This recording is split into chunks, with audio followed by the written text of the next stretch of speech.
તો ખરેખર દીકરીનું સુખ મળે ને. દીકરી આપણા આંગણામાં રમતી હોય અને દીકરી જે આશીર્વાદ આપે ને એ દીકરો ન આપે સાહેબ. એ દીકરીને ખબર હોય કે મારા પિતાને આ તકલીફ છે, મારા પિતા બીમાર છે, મારા પિતાને ગોળી વગર ચાલતું નથી, તો એ દીકરી નાનપણથી યાદ રાખે. અરે મોટી થાય, વિવાહ કરી દીધા પછી પણ ત્યાં સસરાને ત્યાં જઈએ ને ત્યારે દીકરી એના પિતાને ફોન કરીને કહે કે હે પિતાજી, દવા લઈ લ્યો છો ને સમયસર, જોજો તમને આ બીમારી છે. આ દીકરીને ધ્યાનમાં હોય, દીકરાને ધ્યાનમાં ન હોય.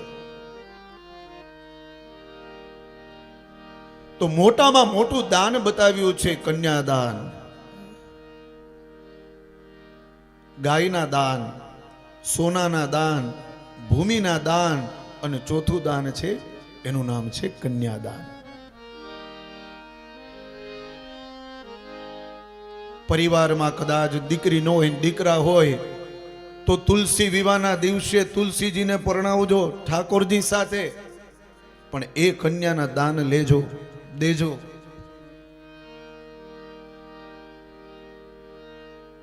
અને કન્યાનું દાન છે ને એ અશ્વમેઘ યજ્ઞ સમાન છે. ઘણા લોકો એવું વિચારતા હોય કે મારે ત્યાં 2 દીકરી છે, મારે ત્યાં 3 દીકરી છે, મારે ત્યાં દીકરો નથી.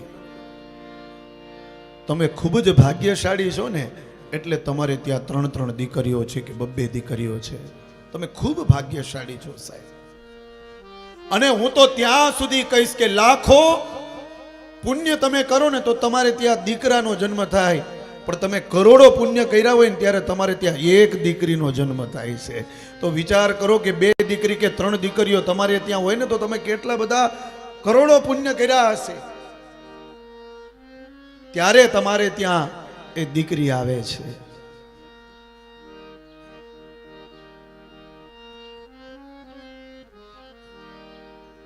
અને જો બાપને વાલી દીકરી અને માને વાલો દીકરો,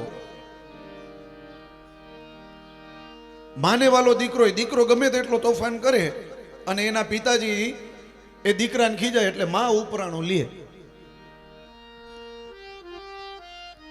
અને દીકરીએ ઉપરાંત કાંઈ કર્યો હોય એને એની માં એને મારવાનું કરે ત્યારે પિતાજી કહી દો મારી દીકરીને કહેતી નહીં કાંઈ, નકર ધ્યાન રાખજે.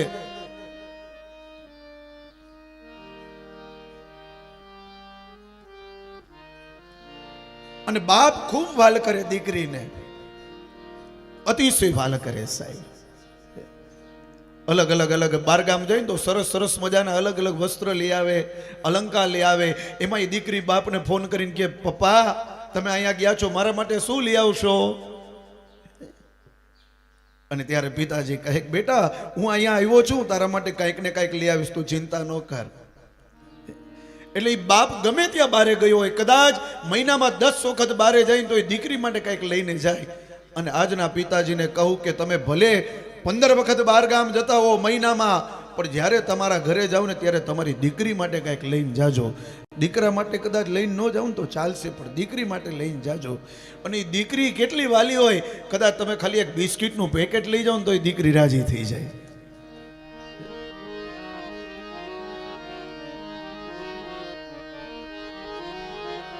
તો પિતાને વાલામાં વાલી હોય તો એ દીકરી હોય છે.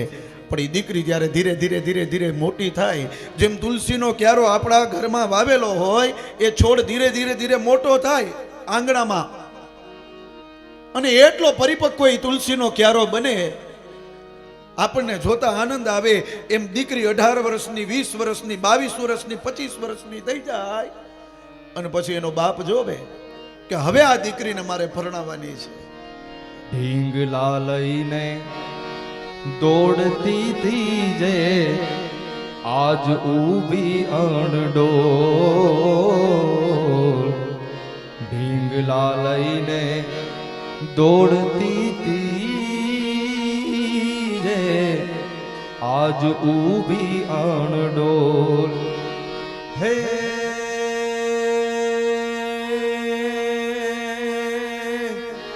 માંડવે આવીને મૌન બની જો માંડવે આવીને મૌન બની જો બેન દીએ નહીં બોલ ઠાકરની વાત આઠાલી બેટી બહુ બાપને વાલી કાલે જે બોલતી કાલી બેટી બહુ બાપુ એ નાની એવી દીકરી જ્યારે નાની હોય ને ત્યારે કાલું કાલું બોલે, બાપ સાથે રમે, બાપ સાથે આનંદ કરે. અરે ઢીંગલાથી ઢીંગલીઓથી રમતી હોય પણ દીકરી છે ને જલ્દીથી જલ્દી મોટી થઈ જાય હો. અને ત્યારે બાપને વિચાર આવે કે હજી તો હમણાં ઢીંગલાથી ને ઢીંગલીથી આ દીકરી રમતી આટલી વારમાં મોટી થઈ ગઈ. અને જેવી જેવી દીકરી મોટી થાય ને 18 માંથી 19, 19 માંથી 20, 20 માંથી 21 વર્ષની થાય ને ત્યારે પિતા મનમાં ને મનમાં વિચારે અને અંદરથી રોતો હોય, રુદન કરતો હોય કે હવે ટૂંક જ સમયમાં મારી દીકરીની વિદાય થશે, મારી દીકરી હવે પારકી થઈ જશે, હવે બીજાની થઈ જશે. અને એ દીકરીનું પણ કેવું કહેવાય સાહેબ, 20-22 વર્ષ સુધી એ દીકરી મા બાપ પાસે રહે અને 22 વર્ષ પછી પોતાનું ઘર છોડી અને બીજાના ઘરે ચાલી જાય. બાપુ તમે એને બોલતા નહીં કાંઈ બહુ ભોળી મુજ બે. બાપુ તમે એને બોલતા નહીં કાંઈ બહુ ભોળી મુજ બે. હે હે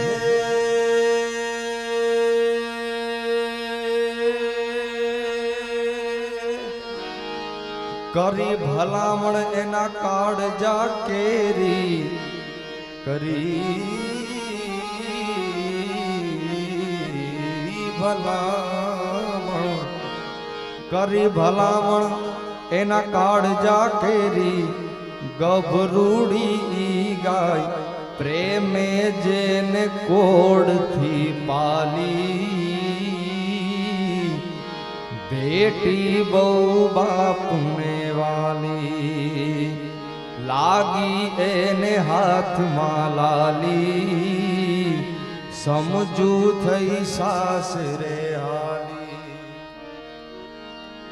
એ દીકરી કાલું કેલું ભાષામાં બાપની સાથે રમતી હોય આંગણામાં અને જેવી મોટી થાય ને વિદાયની વેળા આવે બાપ કહે મારા કાળજાનો કટકો છે.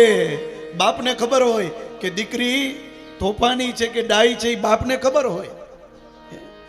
પણ બાપ માટે તો દીકરી હંમેશા વાલી જ હોય ને ડાય જ હોય. પણ એ દીકરી લાડ કેના પાસે કરે ખબર છે? વધારે એના પિતા પાસે કરે. અરે મારા વાલા એને પરણાવી દીધી હોય ને તો એના પતિ પાસે નહીં માગે પણ એના બાપ પાસે માગશે. એના બાપને કહેશે કે હે પિતાજી મને આ જોઈએ, મને પેલું જોઈએ. પછી ત્યારે એનો બાપ હસતા હસતા કહે કે અમારી જવાબદારી પૂરી થઈ, હવે તારા વરને કેને તું. અને ત્યારે દીકરી એમ કહે નહીં, તમારી જવાબદારી હજી પૂરી નથી થઈ પિતાજી, હજી તો ઘણી બધી બાકી છે. અને ક્યારેક ક્યારેક એ પતિ પત્ની વચ્ચે જ્યારે ઝઘડો થાય દીકરીને એના ઘર સાથે, ત્યારે દીકરી પિતાને ફોન કરીને કહે કે હે પિતાજી આજે મારે જો ઝઘડો થયો છે પણ તમે ખીજાઈ જાઓ આ મારા વરને. અને ત્યારે એનો પિતા એને દીકરીને રાજી રાખવા માટે એના વરને કહે કે શું કરો છો તમે, મારી દીકરીનું ધ્યાન નથી રાખતા. એ દીકરીને સારું લાગે, એ દીકરીને લાડ લડાવવા માટે થઈ અને એના જમાઈને 2 શબ્દ કહે અને પછી પાછા પાછળથી ફોન કરીને એમ કહે ખોટું ન લગાડતા હો, દીકરીને રાજી રાખવા માટે આ શબ્દ તમને કીધા છે. એટલે દીકરી છે ને એ બાપનો કાળજાનો કટકો છે સાહેબ. દીકરી નહીં આ તો દીકરો મારો જીવ છે જોગીદાર. આજે પિતાજી એમ કહે છે કે આ દીકરી છે ને એ દીકરી નહીં મારો દીકરો છે સાહેબ, એ દીકરો છે. એટલે કવિના શબ્દ કહે છે દીકરી નહીં આ છે દીકરો મારો આ જીવ છે જોગીદાર. હે હે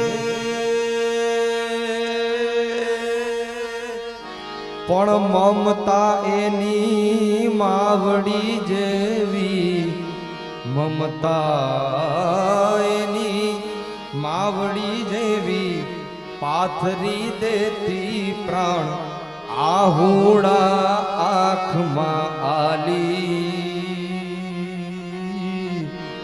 સમજુ થઈ સાસરે હાલી, કાલે જે બોલતી કાલી, સમજુ થઈ સાસરે આલી, લાગી એને હાથમાં લાલી, બેટી બહુ બાપને વાલી. એ બાપ દીકરીને એમ કહેતો હોય, જ્યારે દીકરી આંગણામાં રમતી હોય ને ત્યારે એમ કે તારી વિદાય કરશું ને ત્યારે અમે કોઈ રોશું નહીં, હવે જલ્દીથી જલ્દી તું જા તારા સાસરીએ.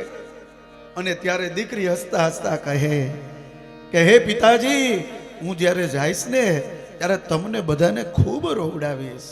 અને ત્યારે આ જગતનો પિતા બાપ કદાચ મૂછે તાત દેતો હોય ને અને ગામમાં ગમે તેટલું વર્ચસ્વ હોય, પણ જ્યારે દીકરીની વિદાયની વેળા થતી હોય ને ત્યારે વધારેમાં વધારે કોઈ રોતું હોય તો એનો બાપ રોતો હોય છે. અને ત્યારે એની સામે દીકરી પણ રોતી હોય અને રોતા રોતા એના પિતાને કહે, કેમ પિતાજી, તમે કહેતા હતા ને કે હું રોઈશ નહીં. અને ત્યારે એ બાપ એની દીકરીને ભેટી અને કહે કે હે બેટા, અત્યાર સુધી તું મારા આંગણામાં રહી, તને રાખી અહીંયા ઘરમાં, મારાથી રાખવામાં કાંઈ પણ ભૂલચૂક થઈ ગઈ હોય, કાંઈ તે કીધું હોય ને હું લાવી ન શક્યો તો મને માફ કરજે. પણ હે બેટા, જેમ તે આ ઘરમાં મારું ધ્યાન રાખ્યું, તારી માનું ધ્યાન રાખ્યું, તારા ભાઈનું પરિવારનું ધ્યાન રાખ્યું ને, એમ હવે તું સામે પક્ષમાં જા છો ને, એ તારા સાસુ સસરા છે ને એનું પણ તું ધ્યાન રાખજે, અને બાપ તરીકે એનું સ્મરણ કરજે ને એનું રક્ષણ કરજે, એનું ધ્યાન રાખજે, એની સંભાળ રાખજે બેટા. વધારેમાં વધારે જે પાત્ર રોવે ને એ દીકરીની વિદાયની વેળામાં એનું નામ છે બાપ. કાળજા કેરો કટકો મારો, આજ ગાંઠથી છૂટી ગયો, કાળજા કેરો કટકો મારો, આજ ગાંઠથી છૂટી ગયો, મમતા રૂવે જેમ વેણુમાં, આજ વીરડો ફૂટી ગયો રે રે, કાળજા કેરો કટકોમાં. બાપનો કાળજાનો કટકો હોય ને તો એનું નામ છે દીકરી સાહેબ. એ દીકરીની જ્યારે વિદાયની વેળા થાય ને બાપ રોવે, ઓહો, કદાચ દીકરો ગમે તેટલો દુખી થાય, ગમે એટલો દુખી થાય, દીકરો પિતાજી મનમાં ન લે, પણ દીકરી જ્યારે સાસરીએ જાય ને એને જરાક પણ દુઃખ પડે ને તો એ ભલે સમાજમાં ઘરમાં બધાની સામે રોવે નહીં, પણ દૂર જઈને પિતા છે એ રોતો હોય કે મારી દીકરીને આજે દુઃખ પડ્યું. એ વધારેમાં વધારે એનો બાપ રોતો હોય, પણ સમાજમાં દેખાવા ન દે, પણ અંદરથી એને ઘણું બધું દુઃખ થાય સાહેબ.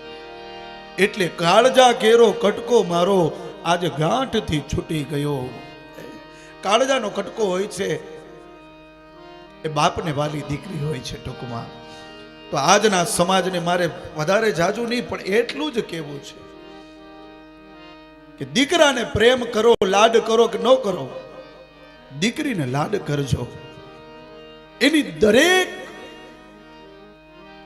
જે ઈચ્છાઓ હોય એ ઈચ્છા તમે પૂરી કરજો. કદાચ તમારા પાસે ધન હોય કે ધન ન હોય, પણ દીકરીને રાજી રાખજો મારા વાલા.